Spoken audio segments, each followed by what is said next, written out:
नमस्कार। मैं आशीष राठौर आपका फिर से एक बार स्वागत करता हूं। जो देश का अपमान करे, जो ये कहे कि देश में लोकतंत्र नहीं है, वो देश को कैसे आगे बढ़ा सकता है? जो देश में घपलेबाजी करे, घोटालेबाजी करे और देश के खिलाफ आक्रामकता वाला बयान दे, वो देश के विकास के लिए कैसे सोच सकता है? जो हमेशा देश के खिलाफ एजेंडा चला रहा हो, उनके नेता, विधायक, सांसद, और वो खुद देश के खिलाफ एजेंडा और भ्रष्टाचारी के गोद में सोए हुए हो, वो देश के भला कैसे सोच सकता है? और वो कैसे प्रधानमंत्री बनने के लिए सोच सकता है? जी हां, ये कांग्रेस पार्टी के लोग जिस तरीके से इनका स्कैम सामने आता है, कभी जमीन घोटाला, कभी नेशनल हेराल्ड का मामला, कभी जाति समुदाय को लेकर के गलत सलत टिप्पणियां देना, ये कोई बड़ी बात नहीं है। और ये चले हैं एक इंडी अलायंस गठबंधन बना करके देश की सेवा करने, लेकिन अपने गिरबान में झांक करके देखने की जरूरत है कि इन्होंने भ्रष्टाचारी की सीमा को पूरी तरीके से लांघ करके रख दिया है। सोनिया गांधी के दामाद रॉबर्ट वाड्रा के ऊपर पूरी तरीके से शिकंजा जो है वो कस चुकी है। प्रियंका वाड्रा के ऊपर भी शिकंजा कस चुकी है। अब ऐसे हालात में सोचिए कि ये लोग एक इंडी अलायंस बना करके देश को संभालने की बात करते हैं।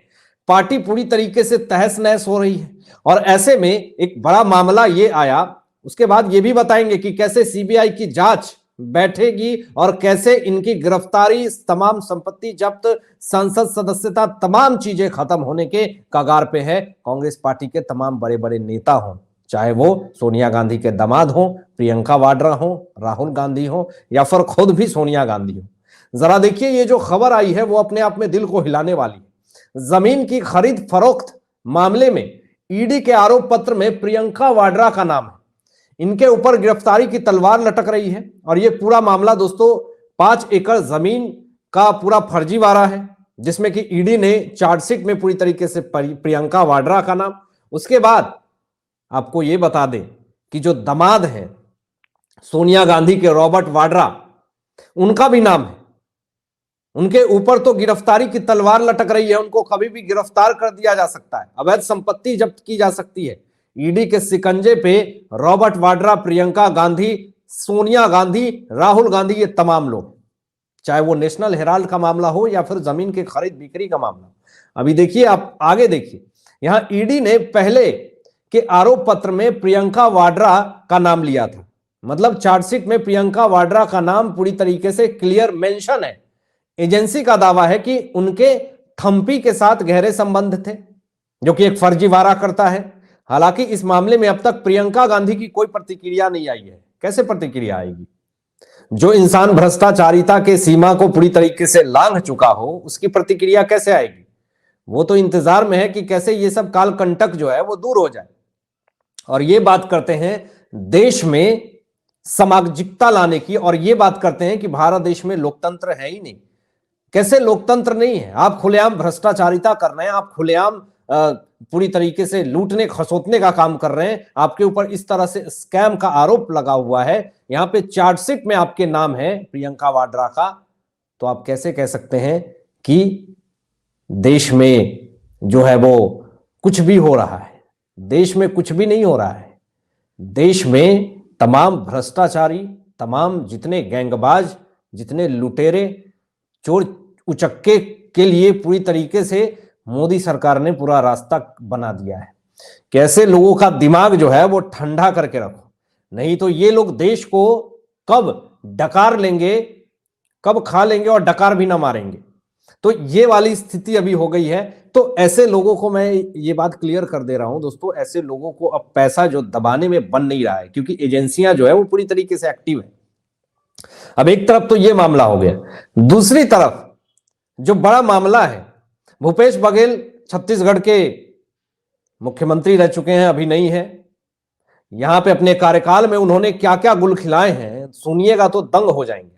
पहला तो मामला यह है दोस्तों कि कांग्रेस सरकार में जो भर्तियां हुई हैं, फर्जी भर्तियां हुई हैं, उस पर सीबीआई जांच की मांग हो रही है। अब आगे देखिए, छत्तीसगढ़ में भूपेश बघेल की सरकार में, कांग्रेस सरकार में फर्जी भर्तियों की सीबीआई जांच की मांग की गई है।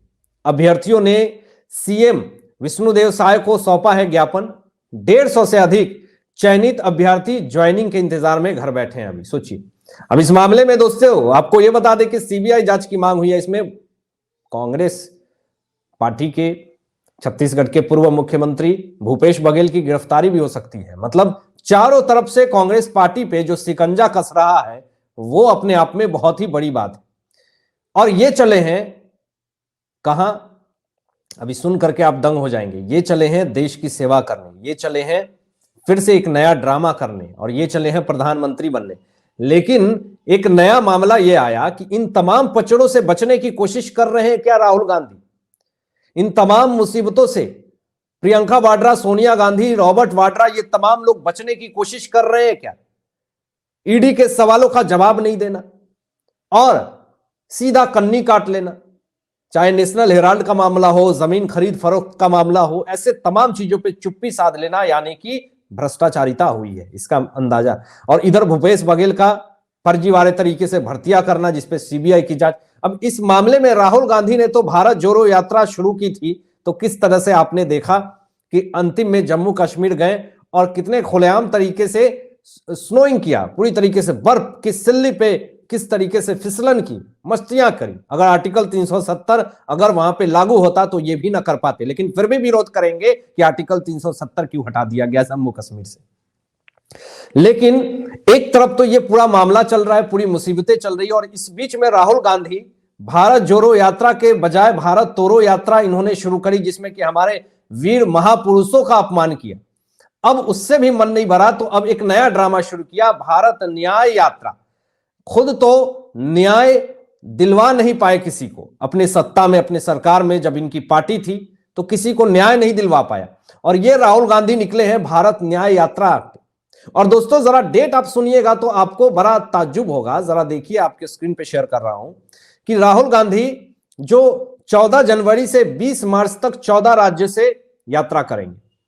मतलब 14 जनवरी से 20 मार्च तक, ये डेट याद रखिएगा, 14 राज्यों तक, मणिपुर से लेके मुंबई तक ये भारत न्याय यात्रा करेंगे।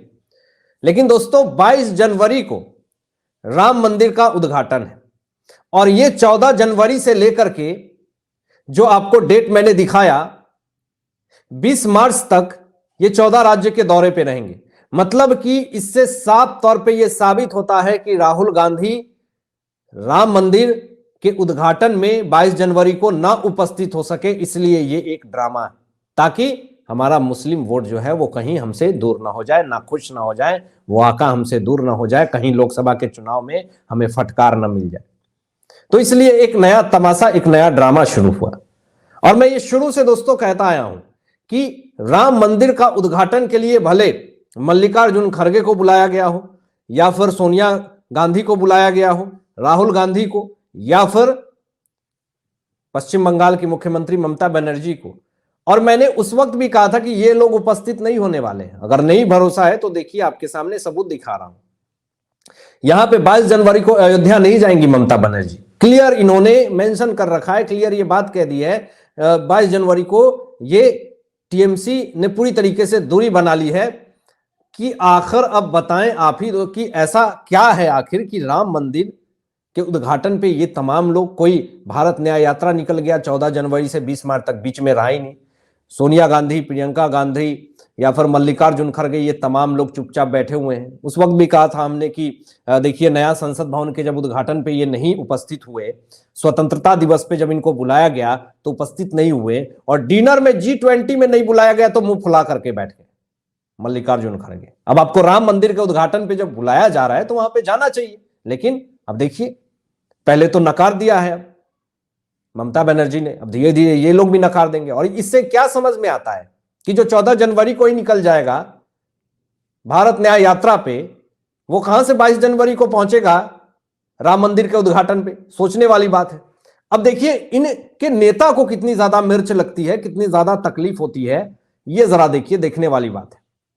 ये कांग्रेस के नेता हैं सैम पित्रोदा, इन्होंने ईवीएम पे सवाल खड़े कर दिए। ईवीएम मशीन के साथ गड़बड़ी की जा सकती है, किया नहीं गया ना। ये आजकल ऐसे ऐसे स्टेटमेंट दे रहे हैं, ऐसे ऐसे स्टेटमेंट दे रहे हैं, ये तो सीधा कह रहे हैं कि मोदी जी ज्यादा समय जो है वो मंदिरों में रहते हैं, इस बात की हमें चिंता है। भैया आपको क्यों चिंता है? आप अपना चिंता कीजिए ना कि 5 राज्य में से 3 राज्य आप पूरी तरीके से बेदर्द तरीके से हार गए, बेरहमी तरीके से हार गए। एक छोटा सा आपको राज्य मिला तेलंगाना में, कैसे कैसे जीत गए हम। तो इसका चिंता आप करें ना, मोदी अपना काम कर रहे हैं, उसका चिंता आप मत कीजिए। आपको तो चिंता इस बात का है कि मेरे भ्रष्टाचारी जेल चले जाएंगे, आपको इस बात का चिंता है कि तमाम जितने भी फर्जीवाड़ा हमने की है वो स्कैम अब बाहर आ रहा है। चिंता आपको यह है कि विधानसभा चुनाव में तो मुंह अंधे गिर रहा हूं, कहीं लोकसभा चुनाव में हमारी करारी हार तो ना हो जाए। तो ये बात की चिंता, ये तो साफ तौर पे दिख रहा है। अब ये भी चिंता व्यक्त करने की बात है दोस्तों, ये जो बात कहा इन्होंने कि मंदिरों में ही दिखते हैं, कांग्रेस नेता ये बात कह रहे हैं, तो मंदिरों में वो नहीं दिखते हैं। ये एक आस्था है, ये एक विश्वास का सफर है जो आपको समझ में नहीं आएगा। और यहां पर देखिए जरा, इस पे नरेंद्र मोदी जी ने बड़ा बात कहा कि ऐसे लोग चाहे कितना भी आपको भटकाने की कोशिश करे, कितना भी आपको देश की जनता से दूर करने की कोशिश करे, फर्क नहीं पड़ता, हमें अपना काम करना है और बहुत अच्छे तरीके से करना है, और वो कर रहे हैं अपना काम। आगे देखिए, ये जो कांग्रेस नेता है सैम पित्रोदा, ये कहते हैं कि प्रधानमंत्री अपना सारा समय मंदिरों में ही दिखते हैं, मुझे चिंता होती है, इसके बदले मैं ये चाहूंगा कि वे स्कूल जाएं, पुस्तकालय जाएं, तो विज्ञान के केंद्र में जाएं और बार बार मंदिरों का दौरा ना करें। सोचिए कितना ज्यादा तकलीफ है इनको सनातन धर्म से, हिंदू धर्म से, राम मंदिर से, जो हमारे देश के देवी देवताओं की इज्जत करता है, साधु संतों की इज्जत करता है। उनसे अपील कर रहे हैं कांग्रेस नेता कि आप मंदिरों में ना जा रहे। आपको होते कौन है कहने वाले कि आप मंदिर ना जाए? ये अपनी आस्था का विषय है। और भारत देश साधु संतों का देश है। इस भारत देश में साधु संतों की हमेशा सम्मान होते रहेगी और होता रहा है। और ये अगर वर्तमान सरकार कर रही है तो आखिर क्यों कांग्रेस पार्टी को इतनी ज्यादा मिर्च और इतनी ज्यादा दिक्कतें हो रही हैं, ये बहुत बड़ा सवाल है। अब आप क्या सोचते हैं इन तमाम मुद्दों पे? अपनी विचार जरूर व्यक्त कीजिएगा, और ऐसे ही लेटेस्ट अपडेट पाने के लिए इस चैनल को सब्सक्राइब करके बेल आइकन प्रेस कर लीजिएगा और अपने दोस्तों में शेयर कीजिएगा। Thanks for watching my video. जय हिंद, सत्य में